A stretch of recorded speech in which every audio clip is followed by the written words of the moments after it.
তখন ৯টা নাগাদ কাশীপুর থানা আমাদের ওই দুটো মহিলাকে অ্যারেস্ট করে। অ্যারেস্ট করার পরে আদালতে তোলে। আটার কাছে পাতানি আর মমতার ভাতাননি, ওই জন্য সারা ভাতারের কল ছাড়া করতে আচ্ছা যা বল দে 10 লাখ 20 লাখ টাকা দিচ্ছে আর ওই সিভিল পুলিশে চাকরি দিচ্ছে, ওর ভাতার তো নিয়ে ভাতারের মর্যাদা কি বোঝে না তো। তখন ৯টা নাগাদ কাশীপুর থানা আমাদের ওই দুটো মহিলাকে অ্যারেস্ট করে।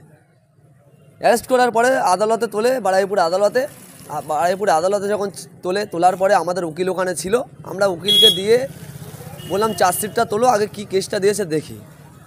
আমরা দেখলাম এতটুকুই, চার্জশিটটা তোলার পরে 4টি ধারায় কেস দিয়েছিল, 2টো সেকশন অ্যাভেলেবেল, 2টো একটু টাফ ছিল, তাও কোনো অসুবিধা হয়নি। কালকেই আমাদের মহিলা দুটো জামিন পেয়েছে। আর একটা কথা বলে রাখি, শাসক দল যতই এই শওকত মোল্লা বলো আর যেই বলো যতই বাড়াবাড়ি করুক, প্রশাসনদের অনেক প্রশাসন আছে ভালো, বা কলকাতা সিপি অনেক ভালো, যে এই মহিলাদের ব্যাপারে যে। আর একটা কথা বললে নয়, সেটা হলো এই, যিনি বলেন বা এলাকার অনেক দেখে যে চোচ্ছাঁচড়াগুলো বলে যে আমাদের দাদা অমুক তমুক অমুক অমুক বিধানসভার অমুক অবজারভার, দক্ষিণ চব্বিশ পরগনার অমুক দায়িত্বে, ভাঙড়ের অমুক দায়িত্বে, একটা মহিলার কথায় রাস্তায় নামতে হচ্ছে। একটা মহিলায় একটা কমেন্ট করেছে, সেই ব্যাপারে রাস্তায় নামতে হচ্ছে।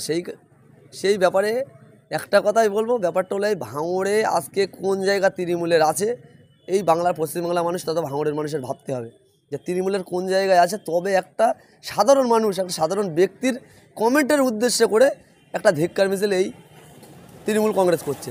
সেই জায়গায় দাঁড়িয়ে থেকে সৎ পথে ছিল, সঠিক জায়গায় ছিল বলে আমাদের মহিলা দুটোই কালকেই আমরা জামিন দিয়ে বাড়ি নিয়ে এসেছি। কথা নয়, পশ্চিমবাংলায় তৃণমূল কংগ্রেসটা যদি চালিয়ে থাকে, এই প্রশাসনকে দিয়ে চালাচ্ছে এই তৃণমূল কংগ্রেস।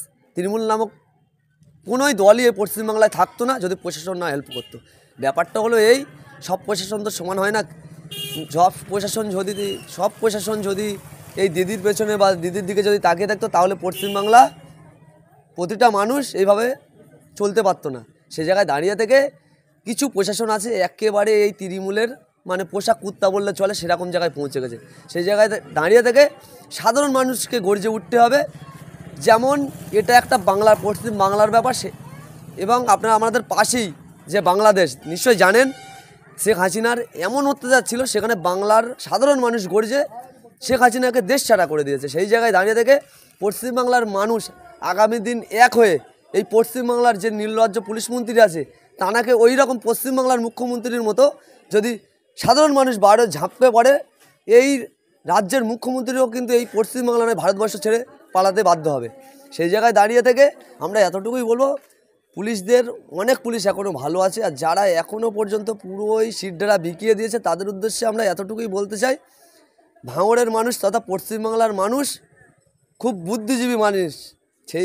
বুদ্ধিজীবী মানুষ, সময় সাপেক্ষে কোন জায়গায় কি করলে এই তোলামূল জব্দ হবে সেই অপেক্ষায় মানুষ আছে।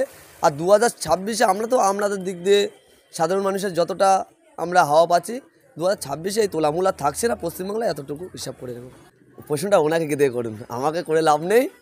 নিশ্চয়ই বারুইপুর আদালত, যিনি জজ সাহেবা ছিল, তিনি নিশ্চয়ই ভালো বুঝেছেই বলে আমাদের জামিনটা দিয়েছে। কোনো পুরো প্রমাণ পায়নি, সেই ভিত্তিতে হয়তো দিয়েছে। তারপরেও আমি তো বললাম যে সুচিত্রা বলে যে মহিলাটা এত বাজে মমতা ব্যানার্জিকে নিয়ে বলে, তখন কোনো রকম কোনো কিছু দেখিনি। ভাঙড়ে একটা সাধারণ মানুষ দিন আনে দিন খায়, সেরকম একটা ব্যক্তির ওয়াইফ একটা ছোট্ট একটা কমেন্ট আমরা মেনে নিচ্ছি না, তারপরেও দলগতভাবে যে কাজটা করলো, সেই ব্যাপারে ওই মানুষটাকে বিশাল নামধাম নাকি তোর তার রাস্তায় নামতে হচ্ছে। এর থেকে মানে লজ্জাজনক ব্যাপার আর হতে পারে।